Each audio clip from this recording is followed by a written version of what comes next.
প্রিয় বন্ধুরা, এটা ইউনাইটেড স্টেট অফ নোয়াখালীর একটি অঙ্গ জেলা, ফেনী জেলা সদর। যারা বলে নোয়াখালী বিভাগ হওয়ার জন্য কোনো যোগ্যতাই নেই, নোয়াখালী বিভাগ কী দিয়ে হবে, শুধু একটা অঙ্গ জেলার ফেনীর প্রাণকেন্দ্রটা সবাইকে দেখাচ্ছি।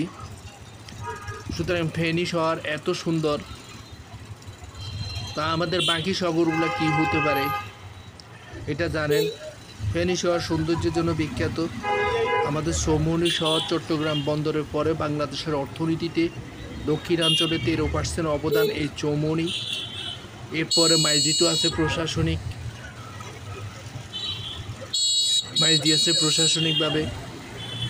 আর লক্ষ্মীপুর শহরের সৌন্দর্য আমি নিজে দেখি নাই, দেখব, সবাইকে দেখাবো। সুতরাং সবার আগে আমার দাবি, নোয়াখালী বিভাগ চাই, বিভাগ করতে হবে।